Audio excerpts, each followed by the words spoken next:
This video sponsored by EduQuest. The struggle to find courses that truly speak your language, it's finally over. Welcome to EduQuest, where learning is made just for you. At EduQuest, we bring you a wide range of online courses, from career building programs to skill boosting masterclasses, all in your regional language. Because we believe language should never be a barrier to success. Our courses are tailor-made after understanding what today's learners really need. So why wait?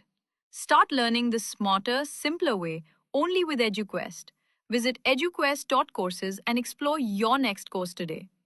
And hey, don't miss out on our exciting offers and promotions. Hello மக்களே, நம்ம சேனலில் புனித தோமையார் அவர்களின் வாழ்க்கை வரலாறு பற்றி பார்க்க போகிறோம். இயேசுவின் திருத்தூதர்களுள் ஒருவரான இவரை நற்செய்தி நூல்கள் தோமா என்ற பெயருடனேயே அடையாளப்படுத்துகின்றன. தோமா என்னும் அரேமிய மொழி சொல்லுக்கு இரட்டையர் என்பது பொருள். இதற்கு இணையான திதேமுஸ் கிரேக்க மொழி சொல் யோவான் நற்செய்தியில் குறிப்பிடப்பட்டிருக்கின்றது. இந்த பெயரின் அடிப்படையில் இவருடன் இரட்டையராக பிறந்த ஒரு சகோதரரோ சகோதரியோ இருந்திருக்கலாம் என்று நம்பப்படுகிறது. பழங்கால சீரிய மரபின்படி திருத்தூதரின் முழு பெயர் யூதா தோமா என்று அறியப்படுகிறது. ரோம பேரரசின் ஆட்சியின் கீழ் இருந்த முதல் நூற்றாண்டு பாலஸ்தீன் நாட்டில் கலிலேயா பகுதியில் தோமா பிறந்தார். இவரது தந்தை படகு கட்டும் தொழில் செய்து வந்ததாகவும் தோமாவும் அதே தொழிலையே செய்து வந்ததாகவும் பழங்கால மரபு கூறுகிறது. இவர் கல்வி அறிவு பெற்றவர் என்றும் தச்சு வேலை செய்தவர் என்றும் மீனவர்களோடும் தச்சு தொழிலாளர்களோடும் நெருங்கி பழகி வந்ததாகவும் அறிகிறோம். எந்த ஒன்றின் உண்மை நிலையையும் கேள்வி கேட்டு தெளிவுபடுத்தி கொள்ளும் குணம் கொண்டவராக இருந்தார். இவர் இயேசுவின் நெருங்கிய உறவினர் என்றும் இயேசுவை போன்று தோற்றம் கொண்டிருந்ததே இவர் திதேமுஸ் என்று அழைக்கப்பட காரணம் எனவும் சில குறிப்புகள் கூறுகின்றன. ஆனால் திருத்தூதர் பிலிப்பு மூலம் இவர் இயேசுவுக்கு அறிமுகமானதாக சிலர் கூறுகின்றனர்.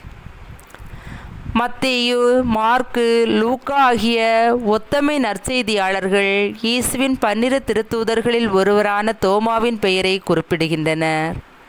ஆனால் அவரது செயல்பாடுகள் பற்றிய குறிப்புகளை யோவான் நற்செய்தியில் மட்டும் வாசிக்கிறோம். இயேசு பணி வாழ்வின் சில முக்கிய தருணங்களில் அவரோடு தோமாவையும் இணைத்து காண்கிறோம். லாசர் இறந்ததை அறிந்த இயேசு மீண்டும் யூதேயாவுக்கு போவோம் வாருங்கள் என்று சீடர்களிடம் கூறியபோது அவர்கள் அவரிடம், ரபி, இப்போது தானே யூதர்கள் உண்மையில் கல்லெறிய முயன்றார்கள், மீண்டும் அங்கு போகிறீரா என்று கேட்டார்கள். அதே நேரத்தில் தோமா மற்ற சீடர்களிடம், நாமும் செல்வோம், அவரோடு இறப்போம் என்று துணிவுடன் கூறியதை காண்கிறோம். இயேசு இறுதி ராவுணவு வேளையில் தாம் விண்ணகத்திற்கு செல்வது குறித்து மறைபொருளாக பேசி கொண்டிருந்த போது தோமா அவரிடம், ஆண்டவரே, நீர் எங்கே போகிறீர் என்றே எங்களுக்கு தெரியாது. அப்படி இருக்க நீர் போகும் இடத்துக்கான வழியை நாங்கள் எப்படி தெரிந்து கொள்ள இயலும் என்று கேட்டதாக வாசிக்கிறோம். அவரது கேள்விக்கு விடையாக வழியும் உண்மையும் வாழ்வும் நானே என்று இயேசுவின் வார்த்தைகள் வெளிப்பட்டன. இறந்து உயிர்த்தெழுந்த இயேசுவை கண்டதாக மற்ற சீடர்கள் கூறியபோது தோமா அவர்களிடம் அவருடைய கைகளில் ஆணிகளால் ஏற்பட்ட தழும்பை பார்த்து, அதில் என் விரலை விட்டு அவர் விலாவில் என் கையை இட்டாலன்றி நான் நம்ப மாட்டேன் என்று கூறி உண்மையை தெளிவுபடுத்த விரும்பியதை அறிகிறோம். உயிர்த்த இயேசு தோமா முன்பு தோன்றி, இதோ என் கைகள், இங்கே உன் விரலை இடு, உன் கையை நீட்டி என் விலாவில் இடு, ஐயம் தவிர்த்து நம்பிக்கை கொள் என்று கூறியபோது தோமா அவரை பார்த்து, நீரே என் ஆண்டவர், நீரே என் கடவுள் என்று கூறியதை காண்கிறோம். இயேசு அவரிடம், நீர் என்னை கண்டதால் நம்பினாய், காணாமலே நம்புவோர் பேறு பெற்றோர் என்று கூறியதாக வாசிக்கிறோம். உயிர்த்த இயேசு தம் சீடருக்கு திபேரிய கடல் அருகே தோன்றியபோது பேதுரு, யோவான் உள்ளிட்டோரும் தோமாவும் உடனிருந்தார் என்று யோவான் நற்செய்தியில் காண்கிறோம். கிறிஸ்தவர்கள் தோமா கிபி 52 இந்தியாவிற்கு பயணித்தார் எனவும் முசிறி துறைமுகம் வந்தடைந்தார் எனவும் அப்போது அங்கு வாழ்ந்த யூத சமூகத்தினரை மனம் திருப்பினார் என்று நம்பப்படுகிறது.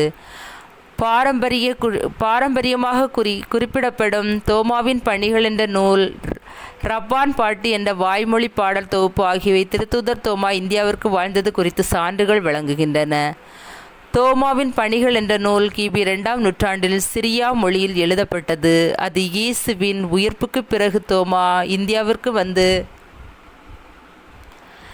நற்செய்தி அறிவித்து உயிர் துறந்தது குறித்த வரலாற்று குறிப்புகளுடன் கூடிய கதையை வழங்குகிறது. இந்த நூல் இந்தியாவில் தோமா என்ற பொதுவாக குறிப்பிட்டாலும் 2 பகுதிகளில் அவர் பணி செய்த விவரங்களை தருகிறது. இயேசு உயிர்த்தெழுந்து விண்ணகம் சென்ற பிறகு அவரது சீடர்கள் எந்த நாட்டில் சென்று பணியாற்ற வேண்டும் என்பது குறித்து சீட்டு போட்டு பார்த்தனர். அப்போது தோமாவுக்கு விழுந்த சீட்டில் இந்தியாவின் பெயர் வந்தது. அதிக தொலைவில் உள்ள இந்தியாவுக்கு செல்ல அவர் விரும்பவில்லை. அப்போது இந்தோ பார்த்திய அரசரான கொண்ட போரஸ் அனுப்பிய கப்பான் என்பவர் கட்டடக் கலைஞர் ஒருவரை எதிர்பார்த்து பாலஸ்தீன் சென்றிருந்தார். அவருக்கு தோன்றிய இயேசு தமது பணியாளரை அழைத்து செல்லுமாறு கூறி தோமாவை அவருடன் அனுப்பினார். கொண்ட போரஸ் அரசவைக்கு வந்த தோமா மாளிகை கட்டுவதாக கூறி பணத்தை வாங்கி கொண்டு அதை ஏழைகளுக்கு உதவி செய்ய செலவிட்டார். குறிப்பிட்ட காலத்தில் பின் மாளிகையை பார்க்க சென்ற அரசர் அங்கு ஒரு சிறிய கல் கூட இல்லாதை கண்டு அதிர்ச்சி அடைந்தார். தோமா தம்மை ஏமாற்றி விட்டதாக கூறி அவரை அரசர் சிறையில் அடைத்தார். அப்போது அரசரின் தம்பி திடீரென நோய்வாய்ப்பட்டு இறந்து போனார்.